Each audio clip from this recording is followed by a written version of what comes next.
ఆమెకు ఎప్పుడూ సింగారించుకోవడం అలవాటు. ఉదయం లేచిన దగ్గర నుంచి రాత్రి పడుకునే వరకు ఎప్పుడూ అందంగా కనిపించాలనే తపనుండేది. అంతేకాదు తన అందాన్ని వయ్యారాన్ని వందల మందికి ఆరేసి చూపించాలనే కోరిక కూడా ఉండేది. అందుకోసం ఫేస్బుక్, యూట్యూబ్, ఇన్స్టాలో తన అందాల సొగసును జలపాతంలా పారించేది. కట్ చేస్తే ఈ కథ కాస్త క్రైమ్కి చేరింది. బీహార్లో జరిగిన ఈ బ్యూటీ కా మేకప్ కమ్ కామం స్టోరీ మీరు చూడండి.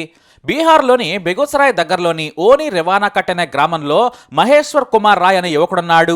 ఇతని వయసు 25 ఏళ్లు. ఇతనికి అదే గ్రామానికి చెందిన రాణి కుమారితో ప్రేమ పెళ్లి జరిగింది. వీరిద్దరి వయసు కేవలం 18 ఏళ్లు ఉన్నప్పుడే ప్రేమించుకుని పెళ్లి చేసుకున్నారు. ఒకరికొకరు వరుస కూడా కుదిరింది. ప్రేమించుకోవడంతో పెద్దలు కూడా సెట్ చేసి 7 ఏళ్ల క్రితం పెళ్లి చేశారు. ఇద్దరు హాయిగానే సంసారం చేస్తున్నారు. ఓ పాప కూడా పుట్టింది. అయితే ఆర్థికంగా వీరికి వ్యవసాయం కలిసి రాలేదు. వ్యవసాయంలో నష్టాలు వచ్చాయని ఏడాదిన్నర క్రితం స్నేహితుడి ద్వారా కోల్కతా వెళ్ళాడు. అక్కడ నెలకు 40,000కు పైగా సంపాదించే కన్స్ట్రక్షన్ కంపెనీలో పనికి కుదిరాడు.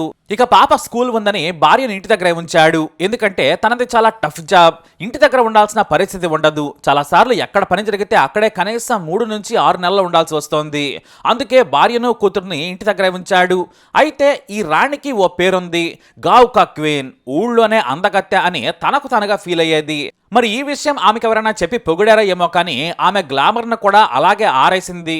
ఉదయం లేవగానే రోజుకు రకమైన makeup, matching lipstick, weekly different colour nail polish ఇలా అద్భుతంగా తయారవుతుంది. మరి ఇంత బాగా రెడీ అయ్యాక చేతిలో ఫోన్ ఉంటే ఏం చేస్తారు? అదే చేసింది. రీల్స్ చేయటం మొదలుపెట్టింది రాణి.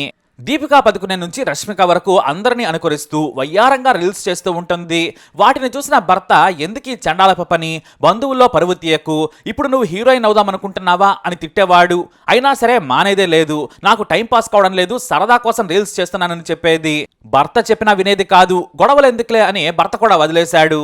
అయితే భర్త 6 నెలలకు ఓసారి డబ్బులు తీసుకుని గ్రామానికి వచ్చేవాడు. ఒకేసారి కొన్ని అప్పులు తీర్చేసి గ్రామంలో మంచి ఇల్లు కట్టేందుకు ప్లాన్ చేస్తున్నాడు. అయితే తన ఇంటికి ఎదురుగా ఉన్న మహమ్మద్ సజ్జాద్ అనే 22 ఏళ్ల యువకుడిని ఫోన్లోనే సెట్టింగ్స్ నుంచి ఇతర విషయాల కోసం సాయం తీసుకునేది. అది కాస్త అలా బంధంగా మారిపోయింది. రాణి అత్తామామలు వేరే చోట ఉండడంతో చెలరేగిపోయేది. అంతేకాదు ఆమె ఇద్దరు చెల్లెళ్ళు రోజీ, సొనాలి కుమారులను కూడా పిలిపించుకునేది. తాను ఒంటరిగా ఉంటున్నానని రమ్మని చెప్పేది. ఇంకేముంది, ఈ రాణి, సొనాలీలు కూడా తమ బాయ్ ఫ్రెండ్లను పిలిపించుకొని అక్కడే ఎంజాయ్ చేసేవారు. ముగ్గురు ముద్దుగొమ్మలు, ముగ్గురు లవర్స్తో ఎంజాయ్ చేస్తూ ఉండేవారు. మరోవైపు ఈ రాణి రీల్స్ కు నాట్యం చేస్తూ పర్ఫార్మెన్స్ ఇస్తుంటే ఆమె చెల్లెళ్ళు షూట్ చేసేవారు. ఎడిటింగ్ కూడా వారే చేసేవారు. అందంగా తయారై ఉదయం లేచిన దగ్గర నుంచి ఇదే పని. ఇక ముగ్గురు వీరి బాయ్ ఫ్రెండ్స్ తో పక్కనే ఉన్న టౌన్ కు వెళ్లి సినిమాలు, షికార్లు చేస్తూ ఎంజాయ్ చేస్తూ ఉన్నారు. అంటే ఇక్కడ కూడా సొమ్ము మొకుడిది, సోము లవర్ సజ్జాద్ అన్నమాట. అయితే రీల్స్ లో ఒకప్పుడు సొగసు లేకుండా పర్ఫార్మెన్స్ ఇచ్చేది రాణి.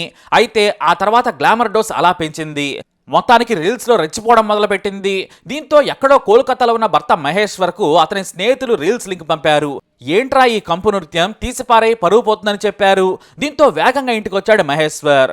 అయితే ఇంటికొచ్చేసరికి మినీ స్టూడియో చేసేసింది రాణి. ఏకంగా గ్రీన్ మ్యాట్ వేసి మరీ రీల్స్ చేయడం చూసి షాక్ అయిపోయాడు. ఈ పద్ధతి బాగోలేదని హెచ్చరించాడు. ప్రతిరోజు ఈ విషయంపై గొడవలు కూడా మొదలుపెట్టాడు. ఇంతలో ఎదురింటి కుర్రాడు సజ్జ తరచూ తాను లేనప్పుడు ఇంటికి వచ్చి వెళ్తూ ఉండడంతో అతనికి కూడా అనుమానం కలిగింది. చివరికి ఇద్దరి మధ్య బంధం సాగుతుందని తెలుసుకుని రగిలిపోయాడు మహేశ్వర్. ఆమె రీల్స్ తెంచి ఫోను నేలకేసి కొట్టాడు. అంతేకాదు డబ్బా ఫోన్ కొనిపెట్టి ఇంటి దగ్గరే ఉండమన్నాడు. తాను కష్టపడి సంపాదించినా ఇక్కడ విలువ లేదని ఇంటి దగ్గరే ఉండ మొదలుపెట్టాడు. అలాగే నీ భార్యను వదిలేసి వెళ్లొద్దని మహేశ్వర్ తల్లిదండ్రులు కూడా చెప్పారు. ఆమె రికార్డింగ్ డాన్సులు చేస్తూ అందంగా తయారై గలీజ్ పని చేస్తుందని హెచ్చరించారు. పరువు పోయింది, ఇకనైనా ఇంటి దగ్గరే ఉండమన్నారు. అప్పులు ఎలాగో తీరాయి కాబట్టి గ్రామంలోనే ఉండడం మొదలుపెట్టాడు భర్త మహేశ్వర్. ఇక తన ఇద్దరు మరదలని కూడా తరిమేశాడు. తన కూతురితో హాయిగా జీవితం గడుపుతున్నాడు. మరోవైపు లవర్తో తిరగడం కుదరలేదు. కుర్రాడికి బానిసైన రాణి అతనితో చనువు కోసం వెయిట్ చేసేది. ఏదో ఒక వంకతో అతను పిలిపించుకోవడమో లేదంటే ఎదురింట్లోకి వెళ్ళి ఎంజాయ్ చేయడమో చేసేది. దీంతో భర్త మళ్లీ కొట్టడం మొదలుపెట్టాడు. అంతేకాదు ఆమె ప్రియుడిని ఒంటరిగా పిలిచి పిచ్చి వేషాలు వేస్తే చంపుతానని సజ్జాద్ను కూడా హెచ్చరించాడు. మొత్తానికి భార్యను ఫుల్ కంట్రోల్లో పెట్టేశాడు. లిప్స్టిక్ నుంచి మేకప్ కిట్ వరకు మొత్తం విసిరి పెంటలో పడేశాడు మహేశ్వర్. అలా మొత్తం కంట్రోల్ చేయడంతో రాణి రగిలిపోయింది. మరోపక్క కామం పెరిగింది. ఆ కామానికి ఎంత టైట్ చేసినా సరే గోడలు దూకి మరీ ప్రియుడిని కలిసేది. కానీ చివరికి ఇద్దరు కలుసుకోవడం అస్సలు కుదిరేది కాదు. తనకు ప్రాణ సమానమైన రీల్స్ చేయనివ్వడం లేదని ఇంకా రగిలిపోయింది. మరోవైపు సజ్జాద్ కూడా ప్రియురాలను పట్టుకుని ఏడ్చాడు. మనం కలిసి బ్రతుకుదామన్నాడు. ఇంకేముంది, తన ఇద్దరు చెల్లెలను ఇంటికి పిలిచి మర్డర్ స్కెచ్ చేసేసింది రాణి. జనవరి 7న రాత్రి 9 గంటలకు ఫ్రెండ్ ఇంట్లో వేడుకకు వెళ్లి ఇంటికి చేరుకున్నాడు మహేశ్వర్. మద్యం పుచ్చుకొని వచ్చాడు. ఆ తర్వాత వచ్చి రాగానే గదిలో పడుకున్నాడు. ఇదే అదునైన సమయం అనుకొని ప్రియుడికి ఫోన్ చేసింది రాణి. రాణి తన ఇద్దరు చెల్లెళ్ళు సజ్జాద్ కలిసి నైలాన్ తాడు మెడకేశారు, దారుణంగా చంపేశారు. ఆ తర్వాత ఫ్యాన్కు వేలాడదీశారు. అయితే రాత్రి 10:30 మహేశ్వర్కు అతని తమ్ముడు రామేశ్వర్ ఫోన్ చేయగా కంగారులో సజ్జాద్ ఎత్తాడు. నేను బిజీగా ఉన్నాను, మళ్ళీ చేస్తానని స్విచ్ ఆఫ్ చేసేశాడు. ఆ గొంతు విని ఆ రోజు రాత్రి రామేశ్వర్కు అనుమానం వచ్చి తండ్రికి కాల్ చేశాడు. అయితే అప్పటికే చీకటి కావడంతో రేపు ఉదయం వెళ్లి చూస్తానన్నాడు తండ్రి. భయపడకని చెప్పాడు. ఎందుకంటే తండ్రి మహేశ్వర్ ఫంక్షన్లో కలిసే భోజనం చేసి వచ్చామని చిన్న కొడుకుకు చెప్పాడు తండ్రి. దీంతో ఏం కాదులే అనుకున్నారు. అయితే ఆ మరునాడు ఉదయం 6 గంటలకే మహేశ్వర్ తండ్రికి పక్కింటి వాళ్ళు ఫోన్ చేసి మీ కొడుకు ఉరేసుకుని చనిపోయాడని చెప్పారు. ఉదయం 6 గంటలకే నా భర్త ఉరేసుకున్నాడని కొత్త రీల్ మొదలుపెట్టింది రాణి. కానీ గ్రామంలో చాలా మందికి ఆమె రంకు రీల్ సంగతి బాగా తెలుసు. ఇక రాణి అత్తామామల వచ్చి నువ్వే చంపావన్నారు. నానా గొడవలు జరిగాయి. రాణిని చితక్కొట్టారు గ్రామ ప్రజలు. నీ అందం రీల్స్ అన్నీ మాకు తెలుసు, ఆమె చెల్లెళ్ళు కూడా ఇంట్లోనే ఉన్నారు, మీరందరూ ఉండగా ఎలా చనిపోయాడని నిలదీశారు. నాతో గొడవ పెట్టుకుంటే మేము ముగ్గురం వేరే గదిలో పడుకున్నాం, ఆయన ఒక్కరే తన గదిలో పడుకున్నాడని బొకాయించింది. అయితే పోలీసులు ఎంట్రీ కాగానే సీన్ మొత్తం గమనించేశారు. మెడకు ఉన్న మచ్చలు చూసి ఉరేసి చంపి డ్రామాలు ఆడుతున్నారని అనుమానించారు.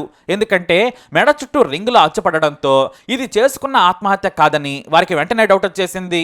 మహేశ్వరిని అరెస్ట్ చేశారు. ఇక తాను సజ్జాద్ కలిసి చంపామని చెప్పేసింది. అయితే తమ చెల్లెళ్లకు ఏమీ తెలియదని పోలీసులకు చెప్పింది. ఇటు సజ్జాద్ సైతం తామిద్దరమే చంపామన్నాడు. కానీ పోలీసులు మాత్రం హత్యలో వారికి కూడా హ్యాండ్ ఉంటుందని అనుమానించారు. ఎంతైనా రీల్స్ చేసిన అనుభవమో ఏమో కానీ పోలీసుల ముందు ఎవరికి వారు తెగ పర్ఫార్మెన్స్ ఇచ్చేశారు. చివరకు రాణిని, ఆమె ప్రియుడు సజ్జాద్ను జైలుకు పంపారు పోలీసులు. రాణి చెల్లెళ్ళు రోజీ, సోనాలిపై పోలీసులు నిఘా పెట్టి విచారణ చేస్తున్నారు. అలా రీల్స్తో పాటు లవర్తో కలిసి బ్రతకాలని అమాయకుడైన మొగుడిని చంపిందా నీచురాలు. మరి ఇలాంటి ఆమెను ఏం చేయాలి? మీ అభిప్రాయాన్ని కమెంట్ ద్వారా తెలియజేయండి. వీడియో అప్డేట్స్ కోసం మై ఛానల్ ఫాలో అవ్వండి. అలాగే తప్పకుండా సబ్స్క్రైబ్ చేసుకోండి.